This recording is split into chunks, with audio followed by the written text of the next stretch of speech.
പിതാവിൻ്റെയും പുത്രൻ്റെയും പരിശുദ്ധാത്മാവിൻ്റെയും നാമത്തിൽ ആമേൻ.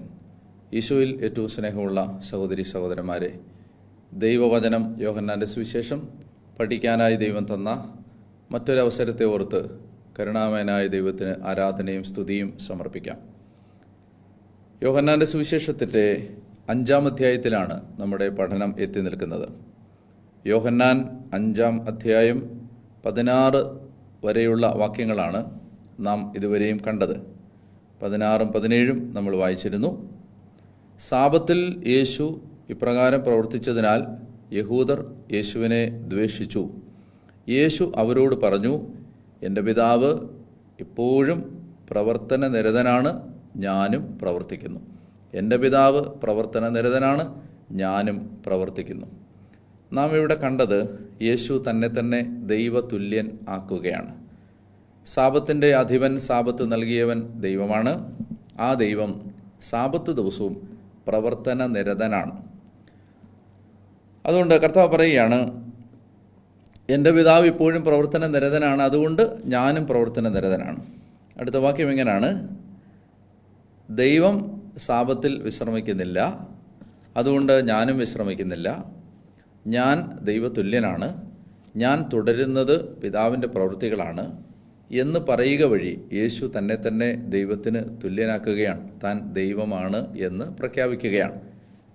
യേശു ദൈവമാണ് എന്ന് പ്രഖ്യാപിക്കുമ്പോൾ നമ്മൾ മനസ്സിലാക്കണം, കേട്ടുകൊണ്ടിരിക്കുന്ന ഒരു യഹൂദനെ സംബന്ധിച്ചിടത്തോളം അത് ഏറ്റവും ദുഷ്കരമായ കാര്യമാണ് കേൾക്കാൻ. അതവന് കേൾക്കാൻ ഇഷ്ടമില്ല. അതുകൊണ്ട് ഇതിൻ്റെ വിശദാംശങ്ങളിലേക്ക് ഈശോ വീണ്ടും നമ്മളെ ക്ഷണിക്കുകയാണ്. പ്രാർത്ഥനാപൂർവം നമുക്ക് ഇന്നത്തെ വചന പഠനത്തിലേക്ക് കടക്കാം. പരിശുദ്ധ അമ്മയുടെ മധ്യസ്ഥ അപേക്ഷിച്ച് പ്രാർത്ഥിക്കാം. നന്മ നിറഞ്ഞ മറിയമേ സ്വസ്തി, കർത്താവ് അങ്ങയുടെ കൂടെ സ്ത്രീകളിൽ അങ്ങ് അനുഗ്രഹിക്കപ്പെട്ടവളാകുന്നു. അങ്ങയുടെ ഉദരഫലമായി ഈശോ അനുഗ്രഹിക്കപ്പെട്ടവനാകുന്നു. പരിശുദ്ധ മറിയമേ തമ്പുരാൻ്റെ അമ്മേ, പാപികളായ ഞങ്ങൾക്ക് വേണ്ടി ഇപ്പോഴും എപ്പോഴും ഞങ്ങളുടെ മരണസമയത്തും തമ്പുരാനോട് അപേക്ഷിച്ചു വരണമേ. ആമേൻ. യോഹന്നാന്റെ സുവിശേഷത്തിൻ്റെ 5-ാം അധ്യായത്തിൻ്റെ 18-ാമത്തെ വാക്യം. ഇതുമൂലം അവനെ വധിക്കാൻ യഹൂദർ കൂടുതലായി പരിശ്രമിച്ചു. കാരണം അവൻ സാബത്ത് ലംഘിക്കുക മാത്രമല്ല, തന്നെ ദൈവതുല്യനാക്കിക്കൊണ്ട് ദൈവത്തെ തൻ്റെ പിതാവെന്ന് വിളിക്കുകയും ചെയ്തു.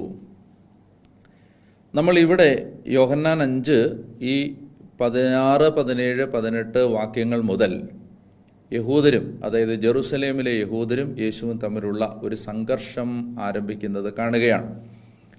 അപ്പോൾ ഇവിടെ ഈ സംഘർഷം ആരംഭിക്കുമ്പോൾ ഇനി നമ്മൾ ഏതാണ്ട് 10-ഓളം തവണ യേശുവിനെ യഹൂദർ വധിക്കാൻ ഉദ്യമിക്കുന്നതിൻ്റെ വിശദാംശങ്ങൾ സുവിശേഷങ്ങളിലുണ്ട്. കുരിശിൽ യേശുവിനെ കൊല്ലുന്നതിന് മുൻപ് അനേക സന്ദർഭങ്ങളിൽ യേശുവിനെ യഹൂദർ വധിക്കാൻ ഉദ്യമിച്ചിരുന്നു. അതിൻ്റെ കാരണം എന്ന് പറയുന്നത്, ഏറ്റവും പ്രധാനപ്പെട്ട കാരണം എന്ന് പറയുന്നത്, യേശു താനും ദൈവവും ഒന്നാണ് എന്ന് പ്രഖ്യാപിച്ചതാണ്.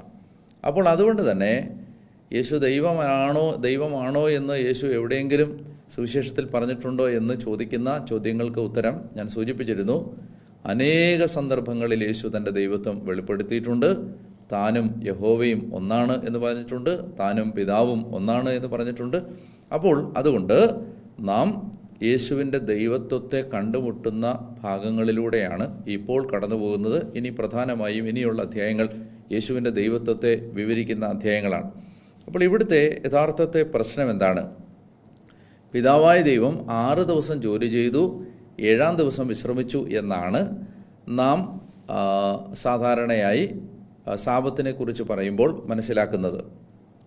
എന്നാൽ ദൈവത്തിൻ്റെ പ്രവൃത്തികളെ യേശു കുറെ കൂടി ആഴത്തിൽ മനസ്സിലാക്കാൻ നമ്മളെ വിളിക്കുകയാണ്. അതായത് ദൈവം വിശ്രമിച്ചു എന്ന് പറയുന്നതിൻ്റെ അർത്ഥം കുറെ കൂടി ആഴത്തിൽ മനസ്സിലാക്കാനായിട്ട് ദൈവം നമ്മളെ വിളിക്കുകയാണ് ഈ സുവിശേഷ ഭാഗത്തിലൂടെ. അപ്പോൾ എന്താണ് പറയുന്നത്? ഇത് പറഞ്ഞത് മൂലം താനും ദൈവവും ഒന്നാണ് എന്ന് പറയുക, അതുപോലെ തന്നെ സാബത്ത്, ദൈവം സ്ഥാപിച്ച സാബത്തിനെ ലംഘിക്കുക, ഈ 2 പ്രവൃത്തികളിലൂടെ യേശു യഹൂദർക്ക് അനഭിമതനായി മാറി. അപ്പോൾ യഹൂദർ അവനെ വധിക്കാൻ കൂടുതലായി പരിശ്രമിച്ചു. കാരണം അവൻ സാബത്ത് ലംഘിക്കുക മാത്രമല്ല, തന്നെ ദൈവതുല്യനാക്കിക്കൊണ്ട് ദൈവത്തെ തൻ്റെ പിതാവെന്ന് വിളിക്കുക കൂടി ചെയ്തു. 19 വാക്യം യേശു പറഞ്ഞു, സത്യം സത്യമായി ഞാൻ നിങ്ങളോട് പറയുന്നു. ഞാൻ യോഹന്നാന്റെ സുവിശേഷത്തിൻ്റെ ആമുഖം പഠിപ്പിച്ചപ്പോൾ പറഞ്ഞിരുന്നു, ആമേൻ ആമേൻ, സത്യം സത്യമായി, ട്രൂലി ട്രൂലി എന്ന് പറഞ്ഞിട്ട് യേശു ഉപയോഗിക്കുന്ന വിവിധ സന്ദർഭങ്ങൾ യോഹന്നാന്റെ സുവിശേഷത്തിലുണ്ട്. അത് വളരെ പ്രധാനപ്പെട്ട കാര്യങ്ങളാണ്. അപ്പോൾ യേശു പറയുകയാണ്, സത്യം സത്യമായി ഞാൻ നിങ്ങളോട് പറയുന്നു, പിതാവ് ചെയ്ത് കാണുന്നതല്ലാതെ പുത്രൻ സ്വന്തം ഇഷ്ടമനുസരിച്ച് പുത്രന് ഒന്നും പ്രവർത്തിക്കാൻ സാധിക്കുകയില്ല. എന്നാൽ പിതാവ് ചെയ്യുന്നതെല്ലാം അപ്രകാരം തന്നെ പുത്രനും ചെയ്യുന്നു. എന്തെന്നാൽ പിതാവ് പുത്രനെ സ്നേഹിക്കുകയും താൻ ചെയ്യുന്നതെല്ലാം അവനെ കാണിക്കുകയും ചെയ്യുന്നു. ഇവിടെ 17, 16, 17, 18 വാക്യങ്ങളിൽ തന്നെ തന്നെ ദൈവതുല്യനാക്കിയപ്പോൾ നിങ്ങൾ മനസ്സിലാക്കേണ്ടത്, ഇത് യഹൂദൻ്റെ മതബോധത്തിലെ ഏറ്റവും ഷോക്കിംഗ് ആയ, സ്ഫോടനാത്മകമായ, ഏറ്റവും സംഭ്രമിപ്പിക്കുന്ന ഒരു പ്രസ്താവനയാണ്. അപ്പോൾ ഈ പ്രസ്താവന നടത്തുമ്പോൾ യേശു പറയുകയാണ്, യേശു വിശദീകരിക്കുകയാണ്, ഞാൻ ദൈവത്തോട് തുല്യനാണ്, അല്ലെങ്കിൽ ഞാനും ദൈവവും ഒന്നാണ് എന്ന് പറയുമ്പോൾ ഞാൻ ഒരു റൈവൽ ഗോഡ് അല്ല. ഞാൻ ഇപ്പോൾ നിങ്ങൾ ആരാധിച്ചുകൊണ്ടിരിക്കുന്ന ആ ദൈവത്തിന് എതിരെ നിൽക്കുന്ന മറ്റൊരു ദൈവം അല്ല. അപ്പോൾ യേശു ഇതിനെ വിശദീകരിക്കുകയാണ്. ഇനി ഞാനും പിതാവും പരസ്പര വിരുദ്ധമായി നിന്ന് പോരടിക്കുന്ന വൈരുദ്ധ്യാത്മ ശക്തികളല്ല, മറിച്ച് ഞാനും പിതാവും ഒന്നാണ്. പിതാവ് ചെയ്യുന്നത് മാത്രമാണ് പുത്രൻ ചെയ്യുന്നത്. പിതാവിൽ നിന്ന് വ്യത്യസ്തമായി പുത്രന് ഒരു ദൗത്യം ഇല്ല. അപ്പോൾ തൃത്വത്തിലെ പിതാവും പുത്രനും തമ്മിലുള്ള ബന്ധത്തെ വിശദീകരിക്കുന്ന പ്രധാനപ്പെട്ട വാക്യങ്ങളിൽ ഒന്നാണിത്. അതായത് അവർ ഒന്നാണ്. അവർക്ക് 2 അഭിപ്രായങ്ങളില്ല, അവർക്ക് 2 നിലപാടുകളില്ല, അവർക്ക് 2 പദ്ധതികളില്ല. പിതാവ് ചെയ്യുന്നതെല്ലാം പുത്രൻ ചെയ്യുന്നു. അപ്പോൾ ദൈവത്തോട് സമനാണ് എന്ന് പറയുമ്പോൾ ദൈവത്തോട് വൈരുദ്ധ്യമായി പ്രവർത്തിക്കുന്ന മറ്റൊരു ദൈവമല്ല താൻ എന്ന് യേശു വിശദീകരിക്കുകയാണ്. ഇനി ഈ ഒരു പിതാവും പുത്രനും തമ്മിലുള്ള ഐക്യത്തെ സൂചിപ്പിക്കാൻ ഏറ്റവും മനോഹരമായ ഒരു അടയാളമാണ് യേശു തിരഞ്ഞെടുത്തത്. ആ അടയാളമാണ് പിതാവ് പുത്രൻ സംബോധനകൾ, ഫാദർ സൺ എന്ന് പറയുന്ന സംബോധനകൾ യേശു ഉപയോഗിക്കുക വഴി ഈ തൃത്വത്തിലെ പിതാവും പുത്രനും തമ്മിലുള്ള ബന്ധം ഒരു സംഘർഷത്തിൻ്റെതല്ല എന്ന് യേശു സൂചിപ്പിക്കുകയാണ്. അതുകൊണ്ടാണ് ഈ സംബോധനകൾ പിതാവും പുത്രനും. നമ്മൾ ഈ പരിശുദ്ധ തൃത്വത്തെക്കുറിച്ച് നമുക്ക് അറിയാം, ഒത്തിരി വിശദീകരിക്കാൻ ബുദ്ധിമുട്ടുള്ള, അല്ലെങ്കിൽ വിശദീകരിച്ചാലും ആളുകൾക്ക് പിന്നെയും സംശയങ്ങൾ ബാക്കി നിൽക്കാൻ സാധ്യതയുള്ള ഒരു മനസ്സിലാക്കാൻ ബുദ്ധിമുട്ടുള്ള സങ്കല്പമാണ് ക്രിസ്തീയ ദൈവവിശ്വാസത്തിലെ തൃത്വസങ്കല്പം. അപ്പോൾ അതുകൊണ്ട് തൃത്വത്തെ നമ്മൾ ഏറ്റവും ലളിതമായി മനസ്സിലാക്കാൻ സാധിക്കുന്ന ഒരു സംഗതി എന്ന് പറയുന്നത്, തൃത്വം എന്ന് പറയുന്നത് സ്നേഹമാണ്. നമ്മൾ ഉദാഹരണത്തിന്, എന്തുകൊണ്ട് ക്രിസ്ത്യാനി വിശ്വസിക്കുന്ന ദൈവം ഒരു ദൈവത്തിൽ 3 ആളുകൾ, ഒരു ദൈവം 3 ആളുകൾ, ത്രിയേക ദൈവം എന്ന ദൈവസങ്കല്പം എന്തുകൊണ്ട് ബൈബിൾ അവതരിപ്പിക്കുന്നു, അല്ലെങ്കിൽ ക്രിസ്ത്യാനി എന്തുകൊണ്ട് തൃത്വത്തിൽ വിശ്വസിക്കുന്നു എന്ന് ചോദിച്ചാൽ അതിൻ്റെ ഉത്തരം എന്ന് പറയുന്നത് ദൈവം സ്നേഹമാണ്. നിങ്ങൾക്കറിയാം, ഒരാൾക്ക് തനിയെ സ്നേഹിക്കാൻ പറ്റില്ല. അതൊരു ആത്മസ്നേഹമാണ്. ഒരാൾ തന്നെ സ്നേഹിച്ചുകൊണ്ടിരിക്കുന്നത് ഒരു സ്വാർത്ഥ സ്നേഹമാണ്. എന്നാൽ സ്നേഹം എന്ന ആ ഉദാത്തമായ സങ്കല്പം നിലനിൽക്കണമെങ്കിൽ, സ്നേഹം എന്നതൊരു യാഥാർത്ഥ്യമാകണമെങ്കിൽ നമ്മൾ മനസ്സിലാക്കേണ്ടത് സ്നേഹിക്കാൻ ഒരു വ്യക്തി വേണം. അവിടെ സ്നേഹം വേണം, സ്നേഹിക്കാൻ ഒരു വ്യക്തി വേണം. സ്നേഹിക്കുന്നൊരു വ്യക്തി, സ്നേഹിക്കപ്പെടുന്നൊരു വ്യക്തി, അവർക്കിടയിലെ സ്നേഹം, ഇതാണ് യഥാർത്ഥത്തിൽ തൃത്വം. പിതാവ്, പുത്രൻ, പരിശുദ്ധാത്മാവ്. തൃത്വത്തെ നിങ്ങൾക്ക് ഏറ്റവും ലളിതമായി മനസ്സിലാക്കണമെങ്കിൽ നിങ്ങളിങ്ങനെ മനസ്സിലാക്കുക, പൂർണ്ണമായി സമ്പൂർണമായി ആത്മദാനം ചെയ്ത് തന്നെ മറ്റൊരാൾക്ക് കൊടുത്ത് സ്നേഹിക്കുന്ന ശുദ്ധമായ നിർമ്മലമായ സ്നേഹമാണ് ക്രിസ്ത്യൻ ഗോഡ്. ദൈവം സ്നേഹമാണ്. ആ സ്നേഹത്തിൽ ഒരാൾ പൂർണ്ണമായും തന്നെ മറ്റൊരാൾക്ക് കൊടുക്കുകയാണ്. ആ സ്നേഹത്തിൽ സമ്പൂർണമായ ആത്മദാനം നടക്കുകയാണ്. ആ സ്നേഹത്തിൽ പരസ്പര വൈരുദ്ധ്യങ്ങളില്ല. ഒരാളുടെ ഇഷ്ടം മറ്റൊരാൾ സമ്പൂർണ്ണമായി ഏറ്റെടുക്കുകയാണ്. അങ്ങനെ സമ്പൂർണമായ സ്നേഹത്തിൻ്റെ പേരാണ് തൃത്വം. അപ്പോൾ ഈ തൃത്വത്തെ, സ്നേഹമായ തൃത്വത്തെ അടയാളപ്പെടുത്താൻ യേശു ഉപയോഗിച്ച ഒരു മനോഹരമായ സിംബലായിരുന്നു, പ്രതീകമായിരുന്നു, ബിംബമായിരുന്നു പിതാവ് പുത്രൻ സംബോധനകൾ. അപ്പോൾ ആ പിതാവിൽ നിന്നും പുത്രനിൽ നിന്നും ആ സ്നേഹത്തിൽ നിന്ന് പുറപ്പെട്ടു വരുന്ന പരിശുദ്ധാത്മാവ്, പരിശുദ്ധ ആത്മാവ്, പരിശുദ്ധ സ്നേഹമാണത്. ആ പരിശുദ്ധ സ്നേഹമാണ് തൃത്വം. അപ്പോൾ അതുകൊണ്ട് പറയുകയാണ്, പിതാവ് ചെയ്ത് കാണുന്നതല്ലാതെ പുത്രന് സ്വന്തം ഇഷ്ടമനുസരിച്ച് ഒന്നും ചെയ്യാൻ കഴിയില്ല.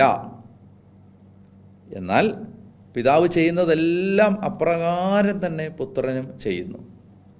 എന്തെന്നാൽ പിതാവ് പുത്രനെ സ്നേഹിക്കുകയും താൻ ചെയ്യുന്നതെല്ലാം അവനെ കാണിക്കുകയും ചെയ്യുന്നു.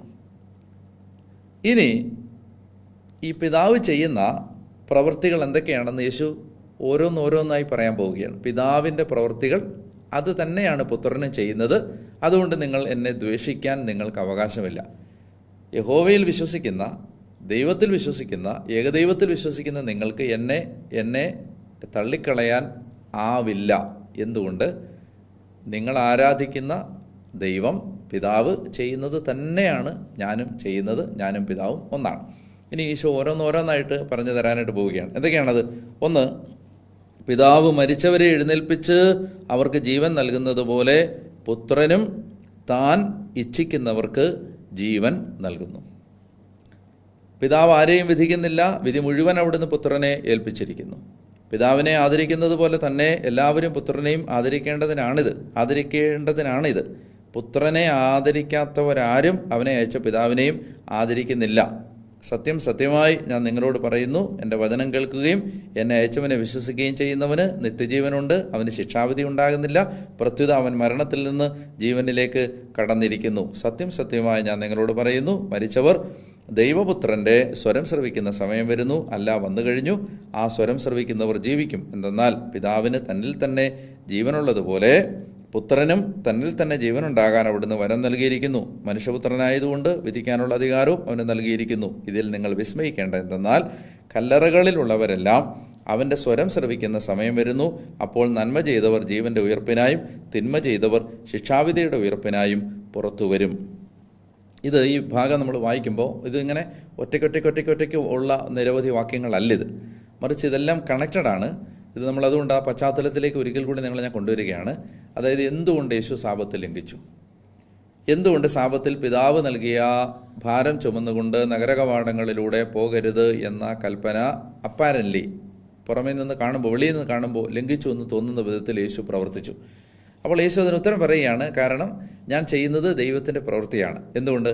ഞാനും പിതാവും ഒന്നാണ്. നിങ്ങൾ ആരാധിക്കുന്ന അതേ ദൈവവും ഞാനും ഒന്നാണ്. അപ്പോൾ എന്നിട്ട് കൂടുതൽ ഈശോ വിശദീകരിക്കുകയാണ്. എന്ന് പറഞ്ഞതുകൊണ്ട് ആ ദൈവത്തിനെതിരെ നിൽക്കുന്ന ഒരു രണ്ടാം ദൈവം എന്നല്ല അതിൻ്റെ അർത്ഥം. ഇത് പിതാവും പുത്രനുമാണ്, അവർ ഒന്നാണ്, അവർ സ്നേഹമാണ്. എന്നിട്ട് ഈശോ കൂടുതൽ ഫർദറായി വിശദീകരിക്കുന്നു. കർത്താവ് പറയുകയാണ്, അതായത് പിതാവ് ചെയ്യുന്നത് മാത്രമാണ് പുത്രൻ ചെയ്യുന്നത്. കാരണം പിതാവ് ചെയ്യുന്നതെല്ലാം പുത്രനെ കാണിച്ചു കൊടുക്കുകയാണ്. എന്തൊക്കെയാണ് പിതാവ് ചെയ്യുന്നത്? ഒന്ന്, പിതാവ് ചെയ്യുന്ന ഏറ്റവും പ്രധാനപ്പെട്ട ഒരു കാര്യമാണ് പിതാവ് മരിച്ചവരെ എഴുന്നേൽപ്പിച്ച്, വാക്യം 21, പിതാവ് മരിച്ചവരെ എഴുന്നേൽപ്പിച്ച് അവർക്ക് ജീവൻ നൽകുന്നത് പോലെ പുത്രനും താൻ ഇച്ഛിക്കുന്നവർക്ക് ജീവൻ നൽകുന്നു. അതായത് പിതാവിൻ്റെ ഒരു പ്രവൃത്തിയാണ് മരിച്ചവരെ ഉയർപ്പിച്ച് ജീവൻ. ഞാൻ നേരത്തെ നിങ്ങളോട് പറഞ്ഞിരുന്നു, സാബത്തിൽ ദൈവം ചെയ്യുന്നതായി യഹൂദർ മനസ്സിലാക്കിയിരുന്ന ഒരു കാര്യമാണ് ജീവൻ നൽകുക, അതുപോലെ തന്നെ മരണത്തിലേക്ക് കൂട്ടിക്കൊണ്ടുപോവുക, മരിച്ചവരെ വിധിക്കുക. അങ്ങനെയുള്ള കാര്യങ്ങൾ പിതാവായ ദൈവം ചെയ്തുകൊണ്ടിരുന്ന കാര്യങ്ങളാണ്. അപ്പോൾ അതുകൊണ്ട് സാബത്തിൽ ഞാനിപ്പോൾ ചെയ്തുകൊണ്ടിരിക്കുന്ന പിതാവിൻ്റെ പ്രവൃത്തിയാണ്, മരിച്ചവരെ എഴുന്നേൽപ്പിച്ച് മരിച്ചവർക്ക് ജീവൻ കൊടുക്കുന്ന പ്രവൃത്തി. രണ്ട് തരത്തിലാണ് ഈ സാബത്തിൽ തളർവാദ രോഗിയെ ഉയർപ്പിച്ചത് വഴി യേശു മരിച്ചവർക്ക് ജീവൻ കൊടുത്തത്. ഒന്ന്, ഈ തളർച്ച, ഒരു മനുഷ്യൻ അനുഭവിക്കുന്ന അവൻ്റെ ഭൗതിക സാഹചര്യത്തിലെ അടിമത്തം, ഈ രോഗം, ഈ തകർച്ച, ഈ ഒന്നും ചെയ്യാൻ പറ്റാത്ത അവസ്ഥ, ഈ മറ്റുള്ളവരെ ആശ്രയിച്ച് മാത്രം ജീവിക്കേണ്ടി വരുന്ന സാഹചര്യം, ഇത് ഒരു തരത്തിൽ ഒരു മനുഷ്യൻ്റെ മരണമാണ്, അവന് ജീവനില്ലാത്തൊരവസ്ഥയാണ്.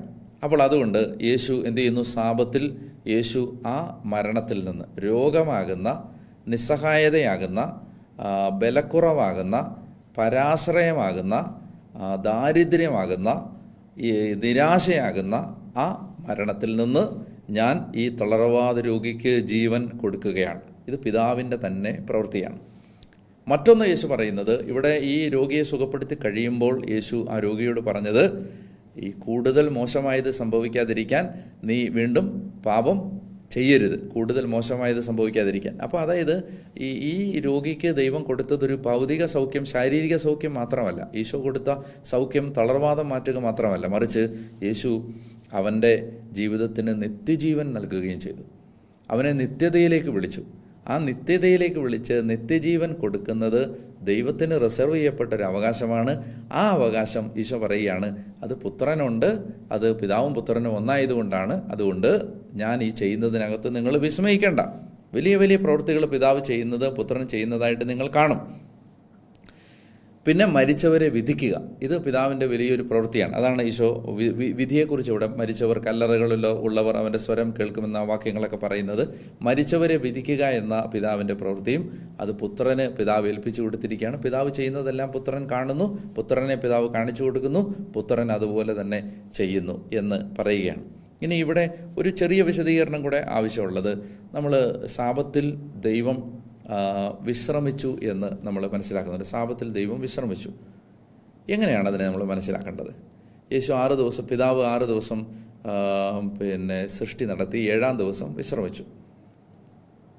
ഇനി നമുക്കറിയാം, ഈ 6 ദിവസങ്ങളിലും ഓരോ ദിവസവും അവസാനിക്കുന്നത് എങ്ങനെയായിരുന്നു? സന്ധ്യയായി, ഉഷസ്സായി, 1-ാം ദിവസം. അങ്ങനെ 6-ാം ദിവസം വരെയാണ് അങ്ങനെ പറയുന്നത്. പിന്നീട് ഈ 7-ാം ദിവസം സന്ധ്യയായി, ഉഷസ്സായി, വീണ്ടും 1-ാം ദിവസം എന്ന് ബൈബിളിൽ പറയുന്നില്ല.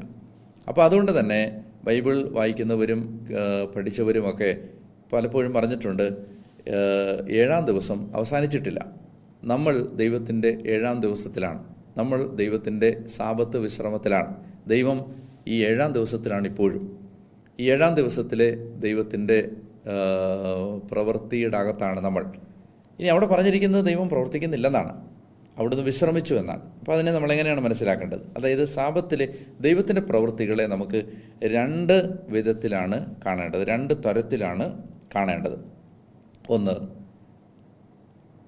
ഒന്ന് ദൈവം സൃഷ്ടി നടത്തിയത് എന്ന് പറഞ്ഞാൽ, ദൈവം മനുഷ്യനെ സൃഷ്ടിച്ചത്, സത്യം പറഞ്ഞാൽ മനുഷ്യനെ സൃഷ്ടിച്ചത് ദൈവത്തിൻ്റെ സ്നേഹം, മനുഷ്യനോടുള്ള സ്നേഹത്തെ പ്രതിയാണെങ്കിലും ഈ സൃഷ്ടി എന്ന് പറയുന്നത് യഥാർത്ഥത്തിൽ ദൈവത്തിന് വേണ്ടി ചെയ്ത ഒരു പ്രവൃത്തിയാണ്. ദൈവം നമ്മളെ സൃഷ്ടിച്ചത് യഥാർത്ഥത്തിൽ ദൈവത്തിന് വേണ്ടിയാണ്. ദൈവത്തിന് നമ്മളെ വേണ്ടത് കൊണ്ടാണ്, ദൈവത്തിന് നമ്മളെ ആവശ്യമുള്ളത് കൊണ്ടാണ്, ദൈവത്തിന് നമ്മളോട് സ്നേഹമുള്ളത് കൊണ്ടാണ്. സ്നേഹമുണ്ട് എന്ന് പറയുമ്പോൾ ദൈവത്തിന് നമ്മളെ വേണ്ടത് കൊണ്ടാണ് ദൈവം നമ്മളെ സൃഷ്ടിച്ചത്. അവിടുത്തെ ആ സ്നേഹം നമുക്ക് പങ്കുവെച്ച് തന്ന് അവിടുത്തെ സ്വന്തമാക്കി നമ്മളെ മാറ്റാനാണ്. അപ്പോൾ യഥാർത്ഥത്തിൽ ഒരു തരത്തിൽ പറഞ്ഞാൽ ഈ ഭൂമുഖത്തെ എല്ലാ സൃഷ്ടികളെയും ദൈവം സൃഷ്ടിച്ചത് ആ സൃഷ്ടികൾക്ക് വേണ്ടി എന്നതിനേക്കാൾ ദൈവത്തിന് വേണ്ടിയിട്ടാണ്. അപ്പോൾ അതുകൊണ്ട് ഈ ഉൽപ്പത്തിയിലെ 6 ദിവസങ്ങളിലെ ഈ സൃഷ്ടികർമ്മം എന്ന ദൈവത്തിൻ്റെ പ്രവൃത്തിയെ നമുക്ക് ഒരു തലക്കെട്ടിൽ കാണാം, ദൈവത്തിന് വേണ്ടി ചെയ്ത പ്രവൃത്തി.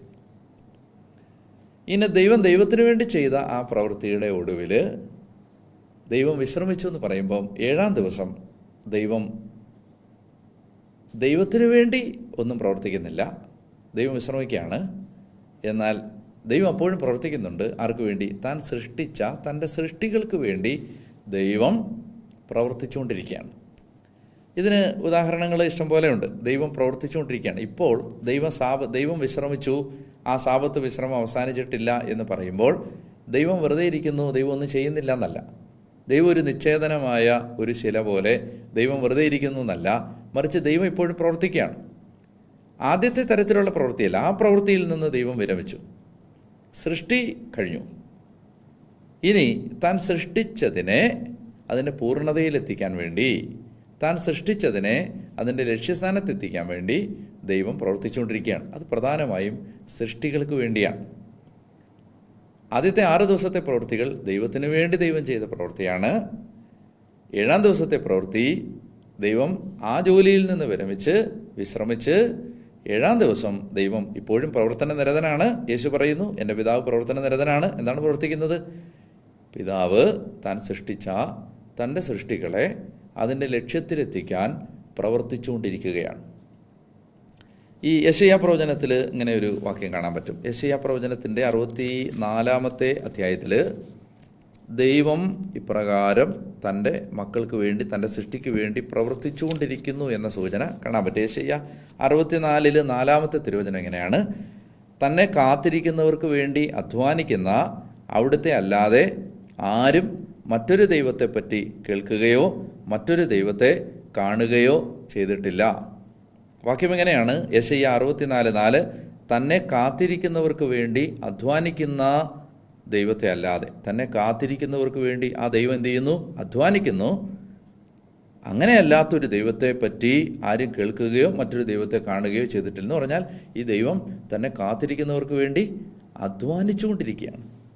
ദൈവം തന്നെ കാത്തിരിക്കുന്നവർക്ക് വേണ്ടി വർക്ക് ചെയ്തുകൊണ്ടിരിക്കുകയാണ്. ദൈവം പ്രവർത്തിച്ചുകൊണ്ടിരിക്കുകയാണ്.